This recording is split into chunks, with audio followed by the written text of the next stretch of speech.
सेलू शहरातून बस स्थानक मार्गे रायगड कॉर्नर रस्त्यावर शासकीय विश्रामगृहाजवळ टाटा यस हे वाहन रस्ता ओलांडून जाताना भरधाव दुचाकी चालकाने दिलेल्या धडकेत टाटा यशचा दर्शनी काच फुटला, तर दुचाकीवर असलेल्या तिघा तरुणांपैकी एकास गळ्याजवळ जबर मार लागल्याने तो जखमी झाला आहे।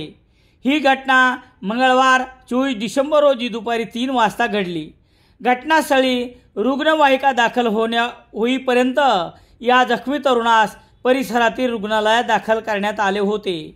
याबाबतची माहिती याप्रमाणे, टाटा यस क्रमांक MH22 AA 1225 चा चालक आसाराम मोरे हा पारिजात कॉलनी बांधकामाचे साहित्य टाकून शहरात येण्यासाठी शासकीय विश्रामगृह परिसरात मोकळ्या सोडलेल्या दुभाजक ओलांडून जात असताना याच रस्त्याने भरधाव वेगात आलेल्या दुचाकी क्रमांक MH20 FE 0179 वरून शिवम घुगे, कानिपनाथ गोमाशे आणि नितीन सारूक या तरुणांची दुचाकी टाटा यशला आदळल्याने टाटा यश वाहनाचा समोरचा काच फुटला, तर दुचाकीवरील तिघांपैकी गाडी चालवणाऱ्या शिवम घुगे यास गळ्याजवळ मार लागून जखमी झाला।